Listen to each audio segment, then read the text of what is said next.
ಮಂಗಳೂರಿನಲ್ಲಿ ನಿನ್ನೆ ಮಹಾನಗರ ಪಾಲಿಕೆ ವತಿಯಿಂದ ವಿವಿಧ ಅಭಿವೃದ್ಧಿ ಕಾಮಗಾರಿಗಳಿಗೆ ಶಂಕುಸ್ಥಾಪನೆ ನೆರವೇರಿತು.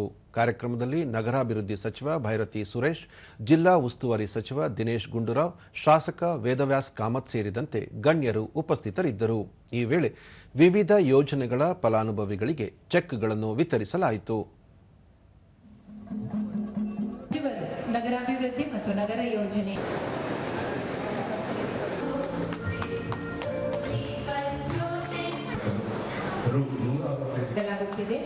ಮುಂದೆ ಶೌಚಾಲಯ ನಿರ್ಮಾಣಕ್ಕಾಗಿ 15,30,000 ರೂಪಾಯಿ. ಬಳಿಕ ವೀಣಾ ಕುಮಾರಿ ಕಂಕನಾಡಿ ಕುಟುಂಬಗಳೂರು ಪಕ್ಕಾ ಮನೆಗಾಗಿ ಸಹಾಯಧನ.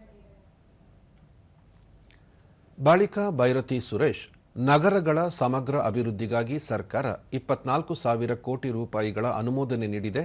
ಕರ್ನಾಟಕ ಮಹಾನಗರ ಪಾಲಿಕೆಗಳ ಅಭಿವೃದ್ಧಿಗಾಗಿ 2,600 ಕೋಟಿ ರೂಪಾಯಿ ಅನುದಾನ ಬಿಡುಗಡೆ ಮಾಡಲಾಗಿದೆ. ಮಂಗಳೂರಿನ ಮಹಾನಗರ ಪಾಲಿಕೆಗೆ 200 ಕೋಟಿ ರೂಪಾಯಿ ಬಿಡುಗಡೆ ಮಾಡಿದ್ದರಿಂದ ಒಳಚರಂಡಿ ವ್ಯವಸ್ಥೆ, ರಸ್ತೆ ಅಭಿವೃದ್ಧಿಯಂತ ವಿವಿಧ ಕಾಮಗಾರಿಗಳಿಗೆ ಶಂಕುಸ್ಥಾಪನೆ ಮಾಡಲಾಗಿದೆ ಎಂದರು. ಮಂಗಳೂರು ನಗರಕ್ಕೆ ಎಲ್ಲ ಸೌಲಭ್ಯಗಳನ್ನು ಕೊಡುವಂತ ನಮ್ಮ ಸರ್ಕಾರ ದಾಪುಗಾಲಿಟ್ಟಿದೆ ಅಂತ ನನಗೆ ಹೇಳಲಿಕ್ಕೆ ಬಹಳಷ್ಟು ಹೆಮ್ಮೆ ಅನಿಸುತ್ತೆ. ಕರ್ನಾಟಕ ಸರ್ಕಾರ, ಸಿದ್ದರಾಮಯ್ಯ ಅವರ ನೇತೃತ್ವದ ಸರ್ಕಾರ, ನಾನು ಮಂತ್ರಿ ಆದ್ಮೇಲೆ ಇಡೀ ಕರ್ನಾಟಕ ರಾಜ್ಯದ ಎಲ್ಲ ಭಾಗಗಳಲ್ಲಿ ಮಂಗಳೂರನ್ನು ಒಳಗೊಂಡಂತೆ ನಮ್ಮ ಸರ್ಕಾರ ದಾಪುಗಾಲಿಟ್ಟಿದೆ ಅಂತ ನನಗೆ ಹೇಳಲಿಕ್ಕೆ ಬಹಳಷ್ಟು ಹೆಮ್ಮೆ ಅನಿಸುತ್ತೆ. ಕರ್ನಾಟಕ ಸರ್ಕಾರ, ಸಿದ್ದರಾಮಯ್ಯ ಅವರ ನೇತೃತ್ವದ ಸರ್ಕಾರ, ನಾನು ಮಂತ್ರಿ ಆದ್ಮೇಲೆ ಇಡೀ ಕರ್ನಾಟಕ ರಾಜ್ಯದ ಎಲ್ಲ ಭಾಗಗಳಲ್ಲಿ ಮಂಗಳೂರನ್ನು ಒಳಗೊಂಡಂತೆ ಕುಡಿಯುವ ನೀರಿಗೆ, ಒಳಚರಂಡಿ ವ್ಯವಸ್ಥೆಗೆ, ರಸ್ತೆ ಅಭಿವೃದ್ಧಿ ಕಾಮಗಾರಿಗಳಿಗೆ, ಕಟ್ಟಡಗಳನ್ನು ಕಟ್ಟಲಿಕ್ಕೆ, ಸ್ಮಾರ್ಟ್ ಶಾಲೆಗಳನ್ನು ಕಟ್ಟಲಿಕ್ಕೆ ನನ್ನ ಇಲಾಖೆಯಿಂದ ಸುಮಾರು 24,000 ಕೋಟಿ ರೂಪಾಯಿಗಳನ್ನು ಈಗಾಗಲೇ ಬಿಡುಗಡೆ ಮಾಡಿದೆ. ಈ ಕರ್ನಾಟಕ ರಾಜ್ಯದಲ್ಲಿ ಆ ಎಲ್ಲ ಕೆಲಸಗಳು ಈಗ ಪ್ರಗತಿಯಲ್ಲಿ ಇದ್ದಾವೆ ಅಂತ ಹೇಳಲಿಕ್ಕೆ ನನಗೆ ಬಹಳಷ್ಟು ಖುಷಿ ಅನಿಸುತ್ತೆ.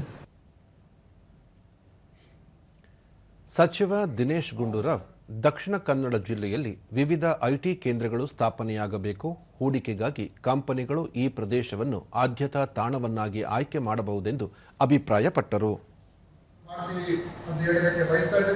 ಮತ್ತು ಅದೇ ರೀತಿಯಾಗಿ ನಮ್ಮ ಕೋಸ್ಟಲ್ ರೋಡ್ಗೆ ಈಗಾಗಲೇ ನಮ್ಮ ಅದಕ್ಕೆ DPRಗೆ 3 ಕೋಟಿ ರೂಪಾಯಿ ಅನುದಾನವನ್ನು ಕೊಟ್ಟಿದ್ದೇವೆ. ಕೋಸ್ಟಲ್ ರೋಡ್ ಯಾವ ರೀತಿಯಾಗಿ ಬರಬೇಕು ಅಂತ ನಾವು ಪ್ರಾಜೆಕ್ಟ್ ರಿಪೋರ್ಟ್ ಅನ್ನ ಮಾಡೋದಕ್ಕೆ 3 ಕೋಟಿ ರೂಪಾಯಿಯನ್ನು ನಾವು ಇಟ್ಟಿದ್ದೇವೆ. ಇವತ್ತು ವಿಶೇಷವಾಗಿ ಬಂಡವಾಳ ಹೂಡಿಕೆ ಆಗ್ಬೇಕು, IT ಇಂಡಸ್ಟ್ರಿ ಬರಬೇಕು, ಇಲ್ಲಿ ಎಂಪ್ಲಾಯ್ಮೆಂಟ್ ಜನರೇಷನ್ ಆಗ್ಬೇಕು. ಯಾಕಂದ್ರೆ ಇಲ್ಲಿ ಶಿಕ್ಷಣ ವ್ಯವಸ್ಥೆ ಇದೆ, ಆದ್ರೆ ಯಾರು ಶಿಕ್ಷಿತರಾಗ್ತಾರೆ ಅವ್ರು ಮಂಗಳೂರಲ್ಲಿ ಕೆಲಸ ಮಾಡೋದಕ್ಕೆ ಅವಕಾಶ ಇರುವುದಿಲ್ಲ. ಬೇರೆ ಬೇರೆ ಊರುಗಳಿಗೆ ಹೋಗ್ಬೇಕು, ಬಾಂಬೆಗೆ ಹೋಗ್ಬೇಕು, ಬೆಂಗಳೂರಿಗೆ ಹೋಗ್ಬೇಕು, ವಿದೇಶಕ್ಕೆ ಹೋಗ್ಬೇಕು. ನಮ್ಮ ಉದ್ದೇಶ ಏನಂತ ಹೇಳಿದ್ರೆ ಯಾರಿಗೆ ಶಿಕ್ಷಿತರಾಗ್ತಾರೆ ಅವರಿಗೆ ಕೆಲಸ ಕೂಡ ಇಲ್ಲೇ ಸಿಗ್ಬೇಕು.